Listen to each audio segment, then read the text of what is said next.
हाँ तो भाइयों, पहले टेस्ट मैच की तरह इस टेस्ट मैच को भी टीम इंडिया बहुत अच्छे से, बहुत शानदार तरीके से डोमिनेट कर रही है। 2 दिन के खेल खत्म होने के बाद अगर कोई एक टीम है जिसको यह मैच नहीं हारना चाहिए, वो है टीम इंडिया। इधर team India should be winning this game और ये मैच ड्रॉ होना चाहिए, नहीं तो इंग्लैंड के जीतने के 2 दिन के बाद कोई संभावना नहीं है। जैसा कि मैंने पहले मैच में भी बोला था कि इंडिया बहुत बार डोमिनेटिंग पोजीशन पे आ रहा था। 5 दिन में से 15 सेशन में से 10 से ऊपर सेशन टीम इंडिया ने पहले टेस्ट मैच में भी डोमिनेट किए थे। Despite the fact we ended up losing that game because couple of hours, couple of घंटे of madness cost us the game. But इस मैच में इंडिया ने बॉलिंग के साथ मुझे जितना भी मैंने देखा काफी इंप्रेस किया, बिकॉज जसप्रीत बुमराह की अब्सेंस में नए गेंद से आकाशदीप का इंक्लूजन और आकाशदीप का नए गेंद के साथ वो कल शाम का spell, I think that was massive, that really put India front in this game. लेकिन अब दिक्कत की बात पता क्या है? दिक्कत की बात यह है कि कोई भी विकेट हो, चाहे वो स्पिन फ्रेंडली ट्रैक हो, चाहे वो सीम फ्रेंडली ट्रैक हो, जो तीसरा जो दिन होता है ना भाई, वो बैटिंग के लिए सबसे बेस्ट माना जाता है किसी भी सरफेस पे, किसी भी पिच पे। तो मुझे अभी भी उम्मीद है कि इंग्लैंड थोड़ा होपफुल रहेगा कि रूट है, ब्रुक है भाई इसे स्टिल अ फ्लैट ट्रैक और ये दोनों लोग आराम से 100, 150, 200 इस पिच पे बना सकते हैं। तो इंग्लैंड की सबसे बड़ी उम्मीद इसी रूट और ब्रुक की पार्टनरशिप पे टिकी हुई है। अगर इंडिया सुबह जल्दी से इस पार्टनरशिप को ब्रेक कर दिया, trust me, we could go all the way in this game. Because जो 5वां दिन होगा और 5वें दिन इंग्लैंड लास्ट में बैट करेगा। अब तुम बोल सकते हो कि भाई अगर ट्रैक इतना ड्राई था, अगर ट्रैक इतना स्लो था, तो फिर इंग्लैंड 5वें दिन बैटिंग के लिए क्यों गया टॉस जीत के? तो भाई बेसबॉल का फंडा बड़ा सिंपल है, बेसबॉल को घंटा फर्क नहीं पड़ता भाई। उनको 350 चेज करना हो, 400 चेज करना हो होम कंडीशन में, ये बेसबॉल के लिए सबसे आसान काम होता है। 387 की चेज की मॉकरी बना चुका है बेसबॉल बहुत बार, मजाक में 90 ओवर के अंदर 400 तक चेज कर चुका है बेसबॉल। सो हमें इस चीज का ध्यान रखना होगा कि 5वें दिन फिर इस पिच पे, जो कि हमें लग रहा है कि कहीं ना कहीं spin will come into the play, because Washington सुंदर की पार्ट टाइम ऑफ स्पिनर जो रूट की वो ball, that's a huge encouragement for us. और हमारे पास 2 स्पिनर भी हैं। सो इन वे आई एम होपफुल कि इस मैच में हम एटलीस्ट हार तो नहीं सकते भाई। ये मैच हमें हारना नहीं चाहिए। अगर इस सिचुएशन से हम ये मैच हार जाते हैं तो भाई इससे बड़ी शर्म की बात कुछ नहीं होगी। और इंग्लैंड के पॉइंट ऑफ व्यू से बात करूं तो रूट और ब्रुक की पार्टनरशिप कुड बी मैसिव। अगर हम इस पार्टनरशिप को जल्दी से ब्रेक कर देते हैं ना, तो this could be a match winning scenario for team India from here on. अब बात करता हूं भाई साहब, 2 दिन में हमने ऐसा क्या देखा, 2 दिन की बॉटम लाइन क्या है दोस्तों, उस पर थोड़ा सा बात किया जाए। शुभमन गिल का किसी भी भारतीय बल्लेबाज के द्वारा इंग्लैंड की मिट्टी पे सबसे बड़ा स्कोर। अब जो स्टार्टिंग का शुभमन गिल था टेस्ट का 2-3 साल का, 25-30 मैच, 30 की एवरेज, क्वेश्चन मार्क बहुत उठे। मैंने भी सवाल उठाए थे कि यार क्या गिल कप्तानी कर पाएगा, क्या गिल अपनी प्लेस को जस्टिफाई कर पा रहा है टेस्ट टीम में? But obviously these are still early days. But पहले मैच में 100, फिर यहां पे 200, literally leading from the front. जो होता है ना, किसी किसी प्लेयर के केस में ऐसा होता है। जैसे विराट कोहली था, जब विराट कोहली कैप्टन बना तो ऑस्ट्रेलिया टूर में विराट कोहली ने फोड़ के रख दिया पीक ऑस्ट्रेलियन अटैक को, मिचेल जॉनसन एंड ऑल।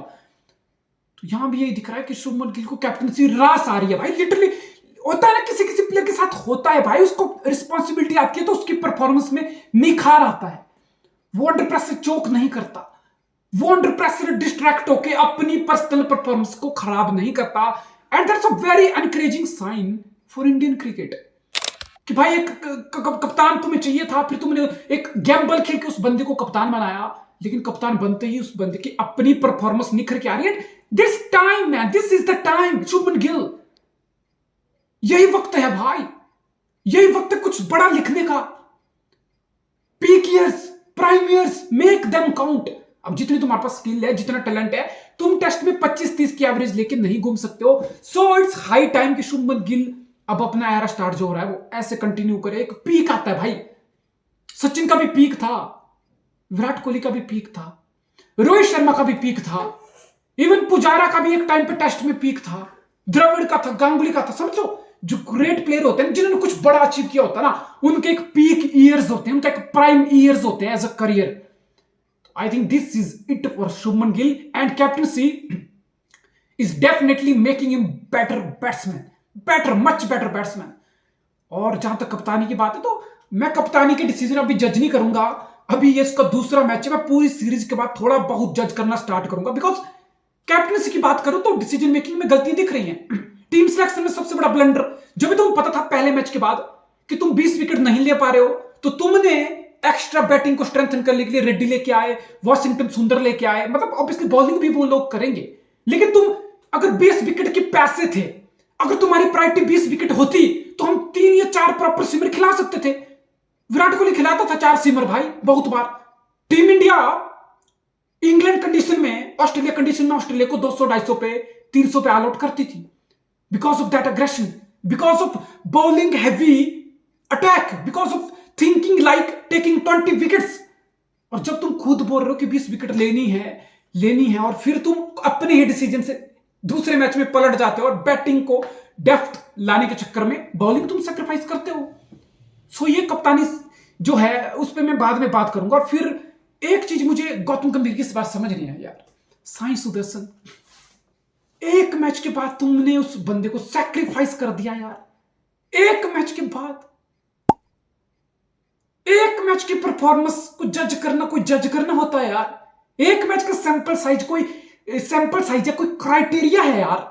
तुम्हें टीम बनानी है, तुम्हें वो दिख रहा है कि तुम्हें उस प्लेयर को अगर बैक करना है। So what does this mean? एक मैच के बाद तुम उसको सैक्रिफाइस कर रहे हो भाई। एक मैच के बाद अगर किसी ने किसी को जज किया होता तो सचिन नहीं बनता भाई, कोई प्लेयर कुछ नहीं बनता भाई। पहले मैच में कौन, कितने लोग हैं जो परफॉर्म करके चले जाते हैं? 100 में से 1 लोग, 2 लोग। ये बहुत अबसर्ड है, बहुत गंदी सोच है भाई। जिस तरीके से तुमने साइंस दर्शन को ड्रॉप किया ना, इससे घटिया, इससे वाहियात डिसीजन मेकिंग टीम सिलेक्शन नहीं हो सकते। ठीक है, अभी मैच लंबा है, अभी मैच लंबा खींचेगा, उतार चढ़ाव आएंगे। बेसबॉल को मैं रूल आउट अब भी नहीं करूंगा। ये आज का दिन है, ये जो तीसरा टेस्ट का जो ये दिन है ना, तीसरा दिन, ये आज लिटरली मैच डिसाइड कर देगा। या तो इंग्लैंड वापसी करेगा, या इंडिया इंग्लैंड पे चढ़ाई करके पहली इनिंग में अच्छी खासी लीड लेगी और वहां से मैच का प्लेटफॉर्म सेट हो सकता है इंडिया के लिए। We could have a chance to bounce back. But Akashdeep के साथ अगर आकाशदीप अच्छी स्पेल और करता है, मेरी आंखें सिराज पे भी हैं। कल शाम को सिराज अच्छा छोटा सा स्पेल किया। मैं देखना चाहूंगा कि सिराज जो पिछले 2 साल से कुछ खास नहीं कर रहा, वो इन एब्सेंस ऑफ बुमराह इस अटैक को कितने अच्छे से लीड करता है। मेरी निगाहें प्रसिद्ध कृष्णा पे भी होंगी कि तुम कितना कर इंप्रूवमेंट पिछले मैच से अपनी लाइन लेंथ में दिखाते हो। एंड मेरी निगाहें होंगी कि जडेजा और सुंदर की जोड़ी कितना कर टीम इंडिया को एक स्पिन के तौर पे विकेट टेकिंग एबिलिटी दिखा पाएगी इस सरफेस पे। तो this game is pretty much right now in the favour of team India, but I want rule out England just yet.